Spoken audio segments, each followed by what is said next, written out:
नमस्कार विद्यार्थी मित्रांनो, मी गिरीश देशमुख, सुरत महानगरपालिका संचालित सुमन हायस्कूल नंबर 5। आज आपण इयत्ता 9वी विषय विज्ञान यामध्ये प्रकरण 7 सजीवांमधील विविधता भाग 1 अभ्यासणार आहोत। विद्यार्थी मित्रांनो, सुरुवातीला आपण या प्रकरणातील पहिला घटक अभ्यासूया, तो आहे वर्गीकरणाचा आधार काय आहे। What is the basis of classification. सजीवांच्या समूहांचा वर्गीकरणाचा प्रयास म्हणजेच प्रयत्न प्राचीन काळापासून होत आहे। यामध्ये ग्रीक तत्वचिंतक अरिस्टॉटलने सजीवांचे वर्गीकरण हे त्यांच्या त्या सजीवांचे जमीन, पाणी किंवा हवेत निवास करणारे या आधारे त्यांनी केलेले होते। मग काही सजीव हे जमिनीवर राहत असेल किंवा काही सजीव हे पाण्यात राहतात किंवा काही हे हवे, तर अशा प्रकारच्या आधारे त्यांच्या निवासस्थानाच्या आधारे ग्रीक तत्वचिंतक अरिस्टॉटल यांनी त्यांचे वर्गीकरण केलेले होते। त्या सजीवांना ओळखणे खूप सहज आहे, त्यांना आपण सहज ओळखू शकतो, पण एक प्रकारचा तो भ्रामक रस्ता आहे। आता भ्रामक रस्ता म्हणजे कशा प्रकारे बरं, तर त्यासाठी काही उदाहरणे आपण अभ्यासूया। जसं की समुद्रात राहणारे सजीव, जसे की प्रवाळ, त्याला आपण कॉरल्स असं म्हणतोय, ऑक्टोपस, स्टारफिश, त्याला आपण तारामासा म्हणतोय, आणि शार्क। या सर्वांमध्ये आपल्याला एक प्रकारची समानता दिसून येते, आणि ती समानता म्हणजे कुठली, तर त्यांचं निवासस्थान, आणि ते निवासस्थान कुठलं आहे, ते समुद्र, त्यांचं निवासस्थान हे समुद्र हे आहे। त्यानंतर आता आपण बघूया वर्गीकरण आणि उद्विकास, क्लासिफिकेशन अँड इव्हॉल्युशन। सर्व सजीवांना त्यांची शरीर रचना कार्याच्या आधारे ओळखता येते आणि त्यांचे वर्गीकरण पण करता येते। आता जे काही सजीव आपण बघतोय तर हे त्यांच्या शरीराची रचना, शरीर रचना आणि कार्यांच्या आधारे आपण त्यांना ओळखू शकतो किंवा त्याला आपण वर्गीकृत करू शकतोय। सजीवाच्या वर्गीकरणाचा सजीवाच्या उद्विकासाशी किती जवळचा संबंध आहे, किंवा आपण असं म्हणू शकतो सजीवांचा उद्विकास म्हणजे काय, नेमकं काय होते। तर अशा प्रकारच्या ज्या संकल्पना आहे, तर या संकल्पना सर्वात आधी किंवा या प्रकारच्या ज्या संकल्पना असेल किंवा या पूर्वधारणा सर्वात आधी चार्ल्स डार्विन यांनी 1859 मध्ये त्यांचे पुस्तक द ओरिजिन ऑफ स्पेसिस मध्ये त्यांनी या मांडलेल्या आहेत किंवा त्यामध्ये या लिहिलेल्या आहेत।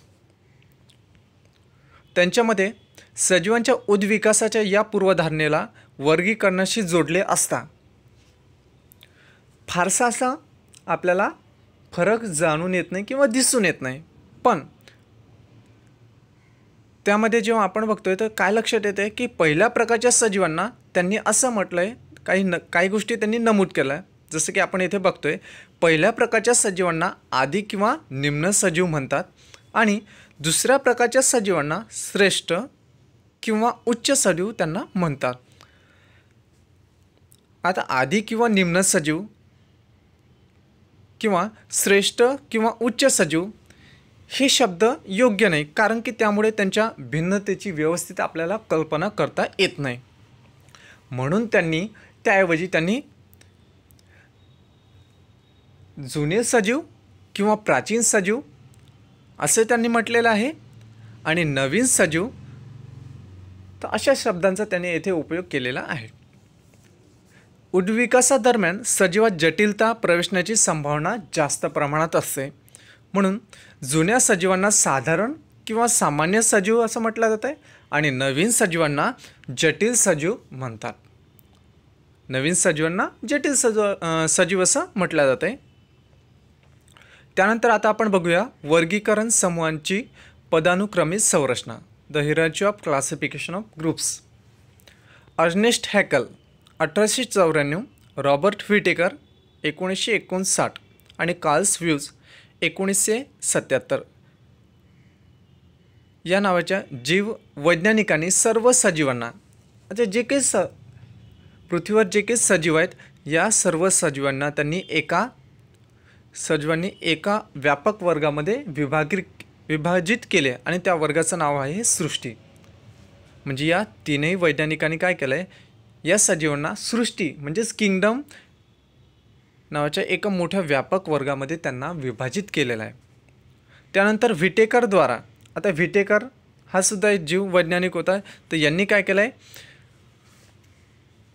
या वर्गीकरणात पद्धतीत 5 सृष्टी त्यांनी मांडल्या आणि त्या सृष्टी अशा प्रकारे आहेत. पहिलं म्हणजे मोनेरा, सृष्टी मोनेरा. दुसरा आहे सृष्टी प्रोटिस्टा. तिसरा आहे सृष्टी बुरशी. आणि चौथा आहे वनस्पती सृष्टी आणि प्राणीसृष्टी. तर अशा प्रकारे त्यांनी या 5 सृष्टीमध्ये त्यांनी वर्गीकरण केलेलं आहे. व्ह्यूजने त्यांच्या वर्गीकरणात मोनेरा सृष्टीला आर्किओबॅक्टेरिया आणि युबॅक्टेरियामध्ये त्यांनी विभागलेले आहेत. तर भिन्न स्तरामध्ये सजीवांना उपसमूहात वर्गीकृत करता येते. आता हे जे काही भिन्न स्तर आहे, या स्तरामध्ये सजीवांना उपसमूहात वर्गीकृत करता येते. जसं की त्यामध्ये आपण सुरुवातीला बघतोय सृष्टी, म्हणजे त्याला आपण किंगडम असं म्हणतोय. त्यानंतर येतोय समुदाय, म्हणजेच त्याला फायलम आपण म्हणतोय. तर समुदाय हा प्राण्यांसाठी आहे आणि विभाग म्हणजेच डिव्हिजन हा वनस्पतीसाठी आहे. त्यानंतर वर्ग म्हणजेच क्लास. त्यानंतर आहे गोत्र म्हणजेच ऑर्डर. त्यानंतर येते कुळ, त्याला आपण फॅमिली असं म्हणतोय. त्यानंतर प्रजाती म्हणजे जेनस. त्यानंतर जाती म्हणजे स्पेसिस. तर अशा प्रकारे अशा प्रकारे यांचं वर्गीकरण करण्यात आलेलं आहे. तर आता नेमकं या पूर्वधारणा नेमकं काय असेल किंवा या संकल्पना काय ते आपण समजून घेऊया. तर त्यामध्ये सृष्टी. आता सृष्टी नेमकं कशाला म्हणायचं, तर सर्व सजीवातील सामान्य भेद ओळखीच्या लक्षणांचे समूह दर्शविणाऱ्या वर्गकाला सृष्टी असं म्हटलं जातं आहे. त्याला सृष्टी असं म्हणतात. त्यानंतर आता आपण बघूया समुदाय. प्रत्येक सृष्टी वेगवेगळ्या समुदायात विभाजित असते आणि प्रत्येक समुदायात काही सामान्य लक्षणाने एकमेकाशी संबंधित सजीव असतात. त्यानंतर आहे वर्ग. मग आता वर्ग कशाला म्हणायचं आहे, तर भिन्न स्वरूपाचे गुणधर्म असणाऱ्या गोत्रसमूहाला वर्ग असं म्हणतात. त्यानंतर गोत्र. मग आता गोत्र कशाला म्हणायचं बरं, तर पारस्परिक संबंध असणाऱ्या कुळाने गोत्राची रचना होते आणि गोत्रात काही कुळांचा समावेश होतो. त्यानंतर आता कुळ. मग कुळ म्हणजे नेमकं काय, तर प्रगाढ संबंध म्हणजे गाढ संबंध असणाऱ्या प्रजातींच्या समूहाने तयार होणाऱ्या वर्गकाला कुळ असं म्हटलं जातं आहे. त्यानंतर प्रजाती. समान पूर्वजातून उत्पन्न झाले असेल अशा एकापेक्षा जास्त जातींना समावणाऱ्या वर्गीकरणाच्या एककाला प्रजाती म्हणतात. त्यानंतर जाती. आता जाती कशाला म्हणायचं बरं, तर जास्तीत जास्त लक्षणात जास्तीत जास्त साम्यता असेल तसेच आंतरप्रजनन करून प्रजननक्षम संतती निर्माण करण्याची क्षमता असेल अशा सर्व सजीवाने तयार होणाऱ्या वर्गीकरणाच्या एककास जाती असं म्हटलं जातं आहे.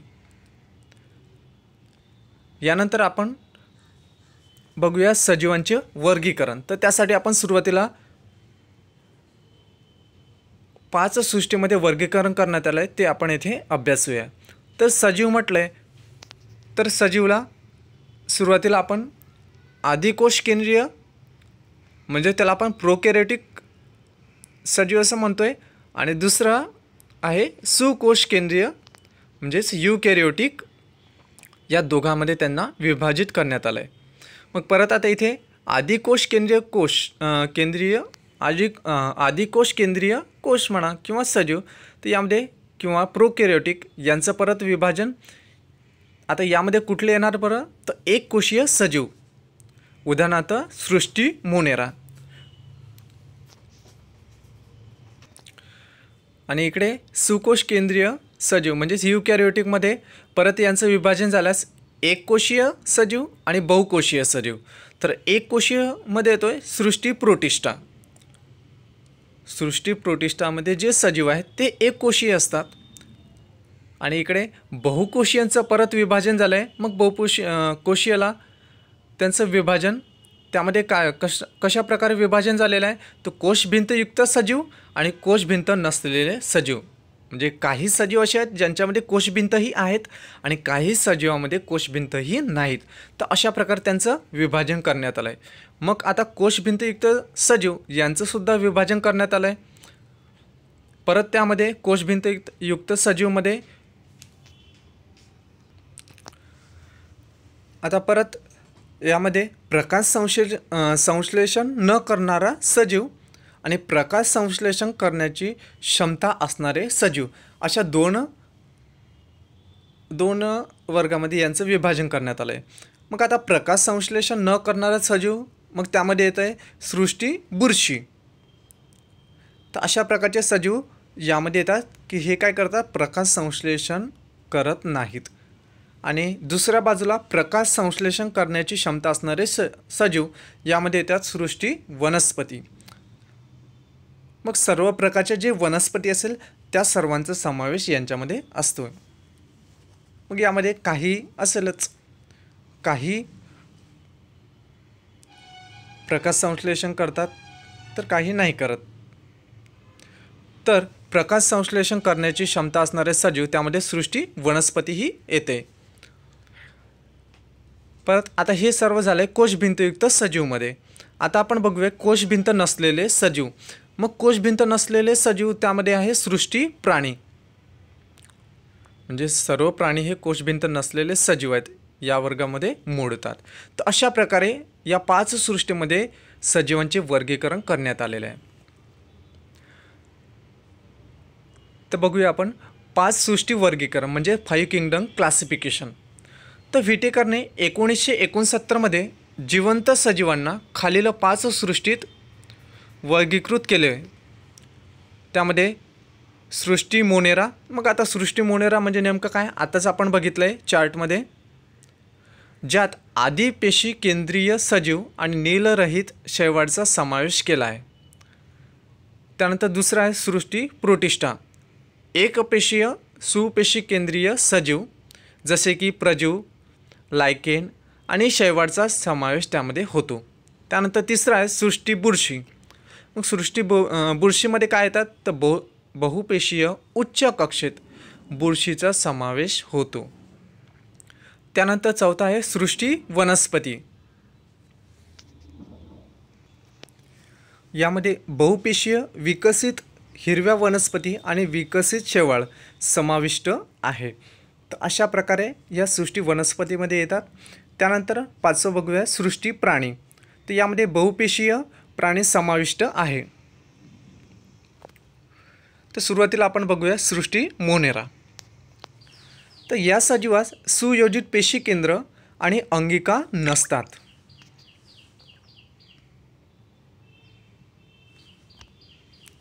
काही सजीवांमध्ये पेशीभिंत पाहायला मिळते तर काहींमध्ये कोशभिंत ही नसते. बहुकोशीय सजीवांमध्ये कोशभिंत असणे किंवा नसणे. आता काही सजीवांमध्ये कोशभिंत असतात आणि काही सजीवांमध्ये कोशभिंत ही नसते, तरी पण याचा परिणाम त्यांच्या शरीर रचनेवर होत नाही. तर अशा प्रकारचे सजीव हे स्वतःचे अन्न स्वतः बनवितात म्हणून त्यांना स्वयंपोषी म्हणतात. तर काही सजीव हे पर्यावरणातून अन्न मिळवतात म्हणून त्यांना परपोषी म्हणतात. मग उदाहरणार्थ घ्यायचं झाल्यास उदाहरणार्थ बॅक्टेरिया विभाजित म्हणजे जीवाणू, बॅक्टेरिया म्हणूया आपण. नीलहरित शैवाल किंवा सायनोबॅक्टेरिया वर्गीकरण किंवा मायकोप्लाझ्मा. त्यानंतर आहे मायकोप्लाझ्मा. तर हे सर्व उदाहरण आपल्याला बाजूच्या आकृतीमध्ये दिसतंय. तर सुरुवातीला बॅक्टेरिया दाखवलेला आहे इथे, त्यानंतर ॲनाबिना. तर हे सर्व सजीव सृष्टी मोनेरामध्ये मोडतात म्हणजे सृष्टी मोनेरामध्ये हे सजीव येतात. त्यानंतर आता आपण अभ्यासूया सृष्टी प्रोटिस्टा. तर या समूहात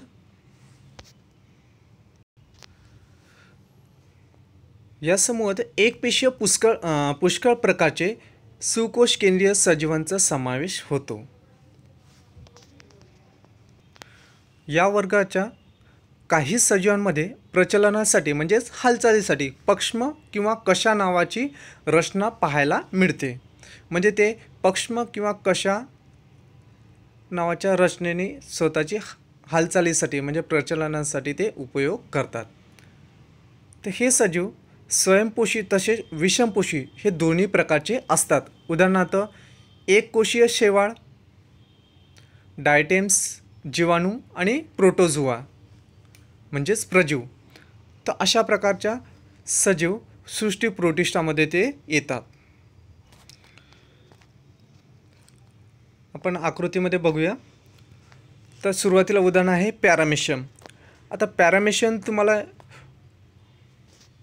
चपलीच्या आकारासारखा तुम्हाला दिसतोय बघा. आता पॅरामेशियममध्ये तुम्हाला वर दिसतंय जलधानी दाखवलेली आहे आणि केसांसारखं जे दिसतंय त्याला पक्ष्म किंवा कशा असं म्हटलं जातं आहे. आताच मी आपण लक्षणे बघितलेले आहे. त्यानंतर आकृतीमध्ये तुम्हाला असं मोठ्या स्वरूपात तुम्हाला बृहद कोश केंद्र दिसून येतं आहे आणि हे छोटं जे आहे हे लघु कोश केंद्र तुम्हाला इथे दिसतं आहे. त्यानंतर इथे मुखखाचं दिलेले आहे ज्यामध्ये अन्न वगैरे तिथनं येतं आहे ते ग्रहण करू शकतात.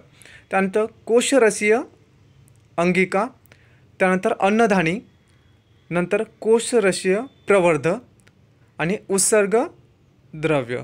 तर अशा प्रकारे पॅरामेशियमची रचना तुम्हाला इथे दर्शवलेली आहे. त्यानंतर बघूया आपण अमिबा. तर अमिबामध्ये सुद्धा या आकृतीला नाव दिलेले बघा. तर सुरुवातीला आहे बाह्य कोशरस आणि त्यानंतर आतमध्ये तुम्हाला दिसतंय अंतकोशरस. यांच्यामध्ये कणपसूत्रसुद्धा आहे आणि हे जे दिसतंय हे कोशकेंद्र आहे. खाली स्फटिके, नंतर अन्नधानी, नंतर इथे तुम्हाला दिसतंय संकोचनशील धाणी आणि इथे निर्माण पावणारं छदमवाद. तर अशा प्रकारे अमिबाचं तुम्हाला इथे चित्र दिसतंय. त्यानंतर युग्लिना. आता बघा आपण पॅरामेशियममध्ये अभ्यासलं आहे की हालचालीसाठी पक्ष्म किंवा कशा नावाच्या रचनेचा ते वापर करतात. पण युग्लिनामध्ये आणि या कशा ज्या आहे पॅरामेशियममध्ये लहान स्वरूपाच्या आहेत, पण युग्लिनामध्ये कशा आखूड पण आहेत आणि कशा लांबसुद्धा आहेत. प्रकाशग्राही घटकसुद्धा दाखवले येते. त्यानंतर संकोचनशील धाणी, हरितकण आणि कोशकेंद्र आणि कोशकेंद्रिका. तर अशा प्रकारे युग्लिनाची रचना आपल्याला इथे पाहायला मिळते. तशा प्रकारे युग्लिना आहेत. त्यानंतर आता आपण बघूया सृष्टी बुरशी म्हणजे फंगाय. तर यांची काही लक्षणे आपण अभ्यासूया. बुरशी हा विषमपोषी सजीव आहे. जसे की कुजलेल्या कार्बनिक पदार्थांच्या पोषणासाठी उपयोगात हे येतात, म्हणून त्यांना मृतोपजीवी म्हणतात. यांची पेशीभिंत ही कायटिन व सेल्युलोज किंवा कायटिने ती बनते. सपाट चकती असणारे कणापसूत्र लोमाझोम सारख्या अंगिका पेशीभिंतीच्या रासायनिक स्वरूपासाठी हे जबाबदार असतात. त्यानंतर तंतूसारख्या रचनेला कणापसूत्र म्हणतात. आत्ताच आपण जसं इथे लक्षणे अभ्यासतोय तर यामध्ये आपल्याला दिसून येते की तंतूसारख्या रचना जी आहे ती याला कणापसूत्र म्हटलं जाते.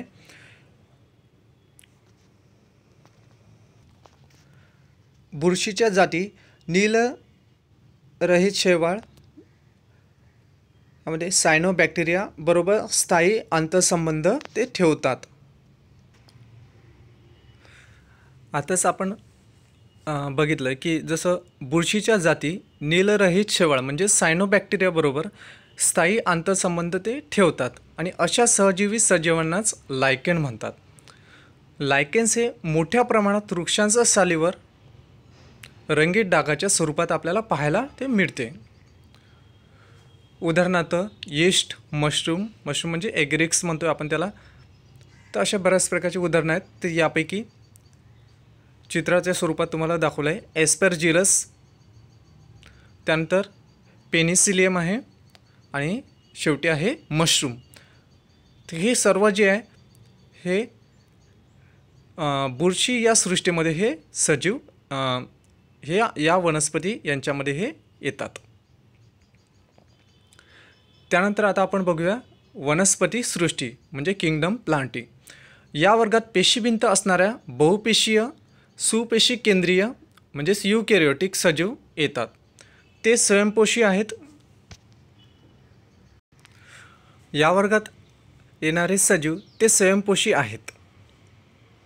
तसेच पेशीभिंत कठीण आणि सेल्युलोजने ते बनते. तसेच प्रकाश संश्लेषणासाठी हरित कणांचा ते उपयोग करतात.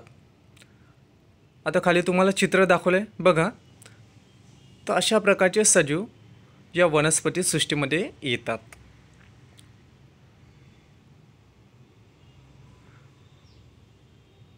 त्यानंतर बघूया आपण प्राणीसृष्टी म्हणजे किंगडम ॲनिमेलिया. या वर्गात सर्व बहुपेशीय सुपेशी केंद्रीय सजीव येतात की ज्यामध्ये कोशभिंतीचा अभाव असतो. तसेच या वर्गाचे सजीव हे विषमपोषी असतात. खाली तुम्हाला चित्र दर्शवलेलं आहे. तर या प्रकारचे सजीव या प्राणीसृष्टीमध्ये हे येतात. आता यानंतर आहे या स्वाध्यायामधीलच म्हणजे पाठाच्या आतमध्ये असणारे हे प्रश्न आहेत. हे प्रश्न आपल्याला बघायचे आहे. प्रश्न पहिला, मोनेरा किंवा प्रोटिस्टा सृष्टीच्या सजीवांच्या वर्गीकरणासाठीचे एकक कोणते आहेत? आताच आपण अभ्यासलं आहे. तर हे प्रश्न तुम्हाला सोडवायचे आहे. त्यानंतर दुसरा प्रश्न आहे, एककोशीय सुपेशी केंद्रीय आणि प्रकाश संश्लेषण सजीवांना तुम्ही कोणत्या सृष्टीत ठेवाल? त्यानंतर तिसरा प्रश्न आहे, उद्विकासाची वर्गीकरणात कोणता सजीव समूह सजीवांच्या कमी संख्येबरोबर सामान्यपणे लक्षणांची सर्वात जास्त समानता असते आणि कोणत्या सजीव समूहात जास्त संख्येत सजीव आहेत? तर हे तीनही प्रश्न तुम्हाला सोडवायचे आहे वहीमध्ये. त्यानंतर आपण बघूया वनस्पतीचे वर्गीकरण. तर त्यासाठी तुम्हाला चार्ट दिला आहे बघा. आता वनस्पतीचं वर्गीकरण करताना आपल्याला दिसून येतं आहे की त्याचं आपण अविभेदित वनस्पती भाग आणि विभेदित वनस्पती भाग किंवा शरीर, तर अशामध्ये त्यांचं आपण वर्गीकरण येथे केलं आहे. म्हणजे त्याप्रकारे आपण त्याला विभाजित केलेलं आहे. मग आता अविभेदित वनस्पती भागामध्ये सुकायक म्हणजे एकांगी वनस्पती, त्यालाच आपण थॅलोफायटा असं म्हणतोय, तर यांचा यामध्ये समावेश होतो. आणि दुसरं विभेदित वनस्पती शरीर किंवा भागामध्ये परत त्यांचे दोन भागामध्ये विभाजन झालेलं आहे. एक म्हणजे वाहक पेशी विहीन आणि दुसरा म्हणजे वाहक पेशी असणारे. मग आता वाहक पेशी विहीन त्यामध्ये सुद्धा मग त्यामध्ये येणारे द्विअंगी म्हणजेच ब्रायोफायटा अशा प्रकारच्या वनस्पती त्यामध्ये येतात. आणि वाहक पेशी असणारे परत यांचं सुद्धा विभाजन झालं आहे. मग यामध्ये परत विभाजन कशामध्ये होणार? तर बीजोत्पादन न करणाऱ्या वनस्पती, त्याला आपण अपुष्पी वनस्पती असं म्हणतोय.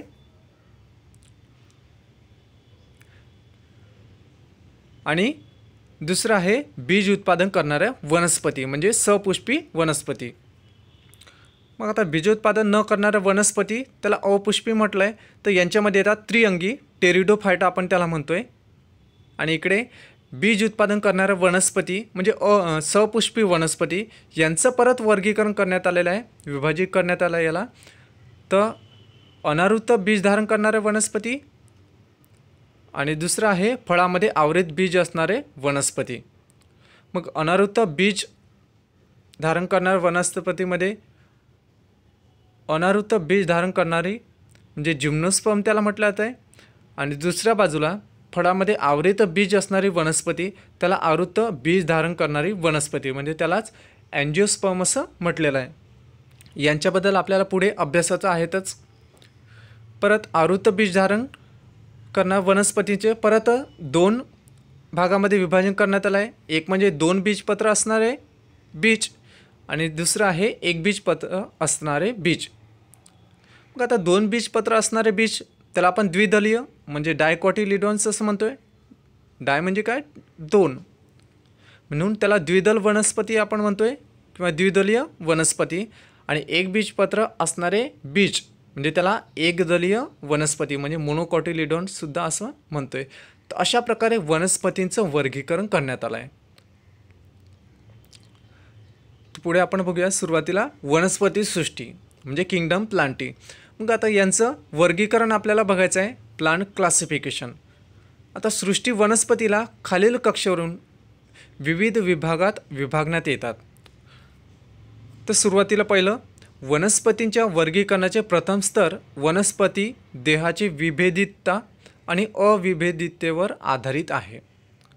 एक म्हणजे काय, तर वनस्पती देहाचे विभेदितता आणि अविभेदितता, तर यांच्या आधारे या वनस्पतींचं वर्गीकरण करण्यात आलेलं आहे. हा झाला आपला प्रथम स्तर. आता आपण दुसरा स्तर बघूया, तो आहे वर्गीकरणाचे दुसरे स्तर म्हणजे देहात पाणी तसेच इतर पदार्थांच्या वहनासाठीच्या खास पेशी असणाऱ्या संबंधित आहे. तर इथे दुसरं स्तर आपल्याला दिलं आहे ते म्हणजे कुठलं, तर वनस्पतीच्या देहामध्ये असणारे पाणी तसेच इतर पदार्थांच्या वहनासाठी म्हणजे एका ठिकाणून दुसऱ्या ठिकाणी वाहून नेण्यासाठी खास पेशी असणाऱ्या संबंधित आहे. तर हे झालं आपला दुसरं स्तर. यावरून सुद्धा त्यांना विभाजित करण्यात आलेलं आहे. त्यानंतरचं स्तर आहे स्तर बीज धारण करण्याच्या क्षमतेवर तसेच ते उघडे किंवा फळात झाकलेले आहेत त्या लक्षणावर आधारित आहे.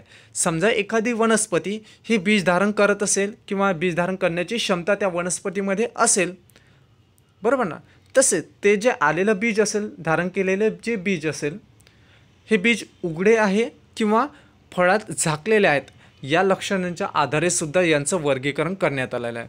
तर खाली तुम्हाला चित्र दिसते, या प्रकारे यांचं वर्गीकरण करण्यात आलेलं आहे. त्यानंतर आता आपण यामध्ये पहिलं बघूया वनस्पती सृष्टीमध्ये विभाजित करण्यात. त्यामध्ये पहिलं सुकायक म्हणजे एकांगी वनस्पती, त्याला आपण थॅलोफायटा असं म्हणतोय. तर सुरुवातीला या विभागात वनस्पती एकपेशीय किंवा बहुपेशीय असतात. आता हा जो विभाग आहे, या विभागामध्ये येणाऱ्या ज्या वनस्पती आहे या एकतर एकपेशीय असतात किंवा बहुपेशीय असतात, म्हणजे दोन्ही प्रकारच्या वनस्पती यामध्ये आपल्याला आढळून येतात. त्यानंतर दुसरं लक्षण आहे वनस्पती देह मूळ, प्रकांड आणि पर्णात विभेदित नसतात, त्यामुळे त्याला सुकायक म्हणतात. आता यामध्ये कुठल्याच प्रकारचं विभाजन म्हणजे आपल्याला दिसून येत नाही, म्हणजे यांच्यामध्ये मूळ, प्रकांड आणि पर्णात हे विभेदित नसतात, म्हणून त्याला आपण काय म्हटलं इथे, सुकायक त्याला आपण इथे म्हणतोय. त्यानंतरचं लक्षण आहे वनस्पती स्वयंपोषी असतात. या वर्गात असणाऱ्या ज्या वनस्पती या स्वयंपोषी असतात, म्हणजे स्वतःचं हे स्वतः तयार करतात आणि संचित अन्नात स्टार्च असतो आणि यांच्या अन्नामध्ये काय स्टार्च हे असतोय. त्यानंतरचं लक्षण आहे प्रजनन अंग एकपेशी असते. प्रजनन अंग हे एकपेशी असते. या वर्गाच्या वनस्पतींना सामान्यपणे शेवाळ असं म्हणतात. या वर्गाच्या ज्या वनस्पती आहे, या वर्गाच्या वनस्पतीचा जो समावेश या वर्गामध्ये होतो तर यांना शेवाळ असं म्हटलं जातं. शेवाळचे बरेचसे प्रकार पाण्यात विकसित किंवा जलीय असतात. शेवाळचे आपण बरेचसे प्रकार बघतोय, तर ते पाण्यात विकसित किंवा जलीय स्वरूपाचे ते असतात. मग काही वनस्पती जसं की खारट किंवा गोड्या पाण्यात असतात, तर काही स्थलीय आहेत म्हणजे जमिनीवर आहेत असं आपण म्हणूया.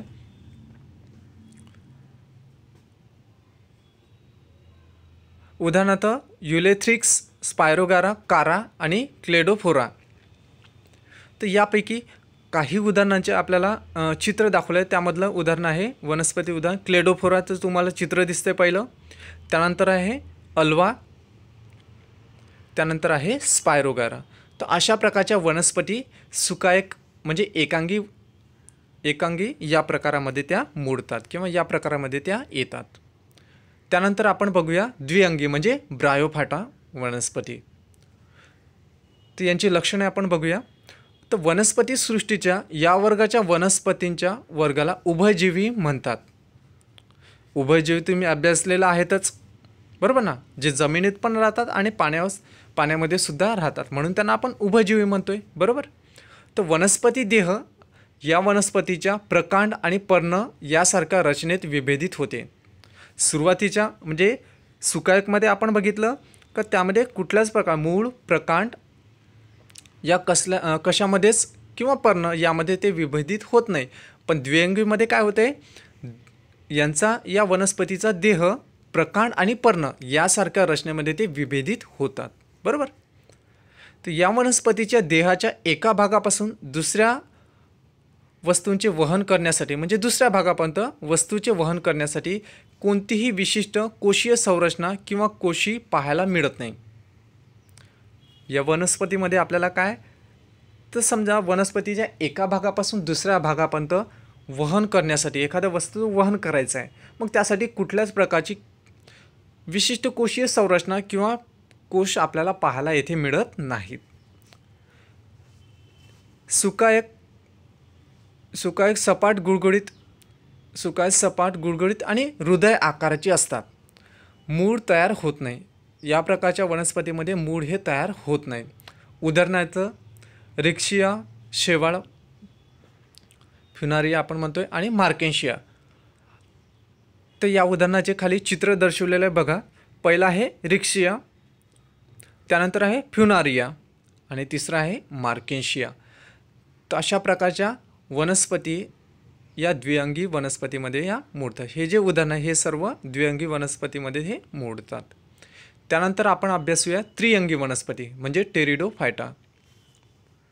या वर्गाच्या वनस्पतीचे शरीर मूळ, प्रकांड आणि पर्णात विभाजित असते. बरोबर. आता यांचं महत्त्वाचं लक्षण कुठलं आहे, या वर्गाच्या वनस्पतीचे शरीर हे मूळ, प्रकांड आणि पर्णात विभाजित असते. तसेच त्यांच्या देहरचनेत पाणी आणि अन्य पदार्थांचे एका भागापासून दुसऱ्या भागापर्यंत वहन करण्यासाठी वाहक पेशी पण आपल्याला इथे पाहायला मिळते. बरोबर ना. या अगोदर जे आपण बघितले, जसं की सुकायकमध्ये आपण बघितलं, त्यामध्ये काय बघितलं, तिथे विभेदित होत नाही. बरोबर. आणि द्विअंगीमध्ये काय बघितलं आपण, का तिथे प्रकांड आणि पर्णामध्ये त्यांचं विभाजित होते. पण त्रिअंगीमध्ये काय, तीनही प्रकारमध्ये ते विभाजित होतात. जसं की मूळ, प्रकांड आणि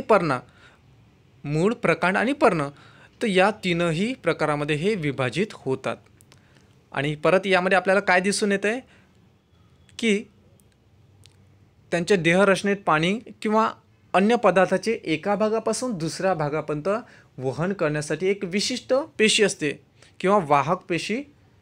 जी पेशी असते तिला आपण येथे वाहक पेशी असं म्हणतोय आणि ती पेशी इथे पाहायला मिळते.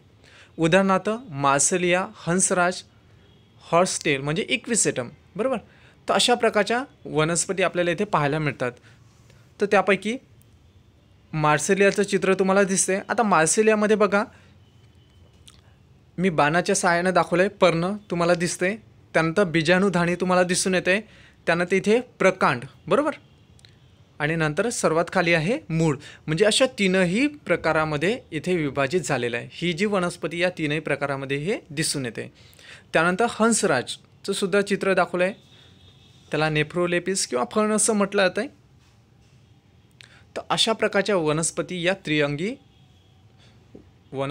त्रिअंगी वर्गामध्ये या मोडतात. सुकायक, द्विअंगी आणि त्रिअंगीमध्ये भ्रूण खुले असतात. आता यांच्यामध्ये भ्रूण हे खुले असतात, ज्याला बीजाणू म्हणतात.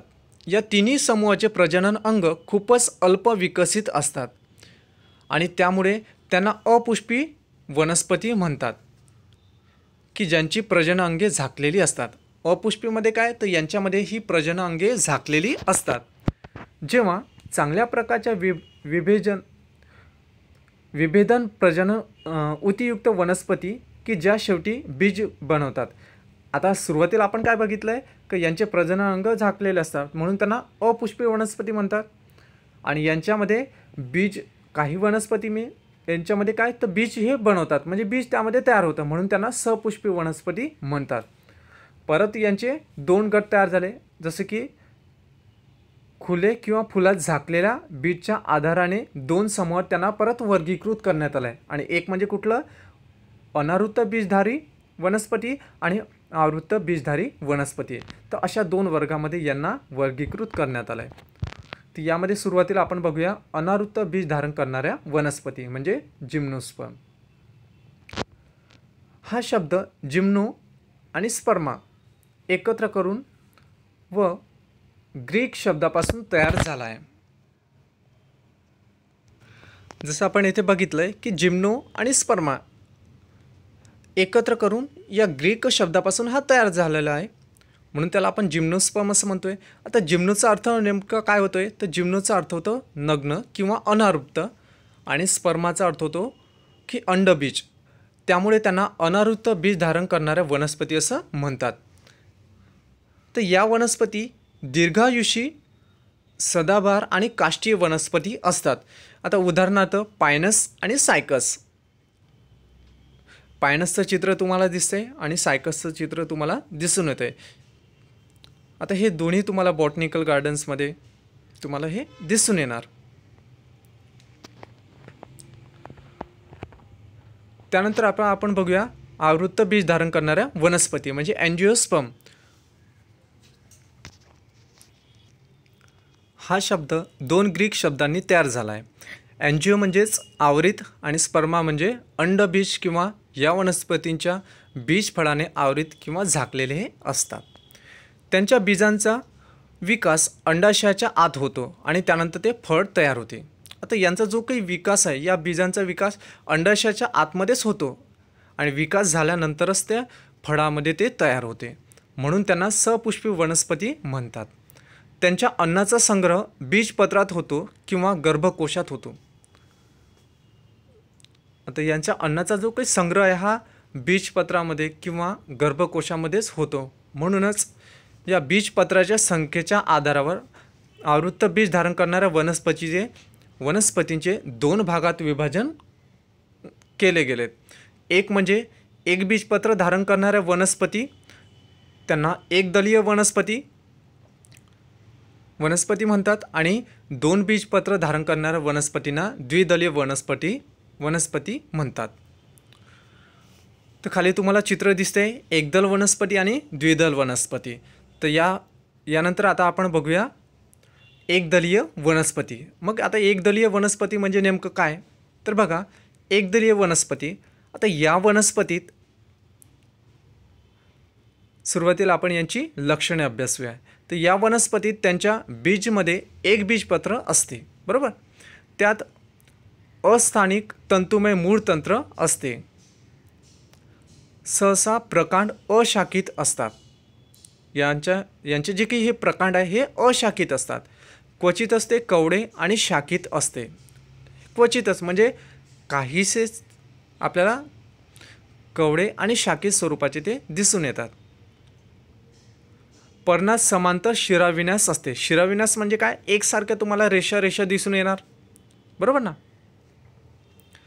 पुष्प त्रिअवयवी असतात। उदाहरणार्थ मका, ज्वारी। आता बाजूला तुम्हाला मकाचं चित्र तुम्हाला दिसून येते। आता या मकामध्ये तुम्ही बघू शकता जे आपण इथे लक्षणे अभ्यासलेले आहे। तर यांच्यामध्ये काय एक बीजपत्र असते, म्हणून त्याला एकदळी आपण म्हणतोय, आणि अस्थानिक तंतुमय मूळतंत्र दिसते। तंतुमय मूळतंत्र तुम्हाला दिसते। तंतुमय म्हणजे काय, तर गवतासारखे इथे तुम्हाला मूळ यांचे दिसून येतात छोटे छोटे। त्यानंतर आपण काय म्हटलंय का यांच्या पर्णामध्ये, आता पर्णात तुम्हाला समांतर शिराविन्यास दिसून येतात, म्हणजे अशा रेषासारख्या एकसारख्या तुम्हाला शिराविन्यास यांच्यामध्ये दिसून येतात, आणि पुष्प हे त्रिअवयवी यांच्यामध्ये असतात।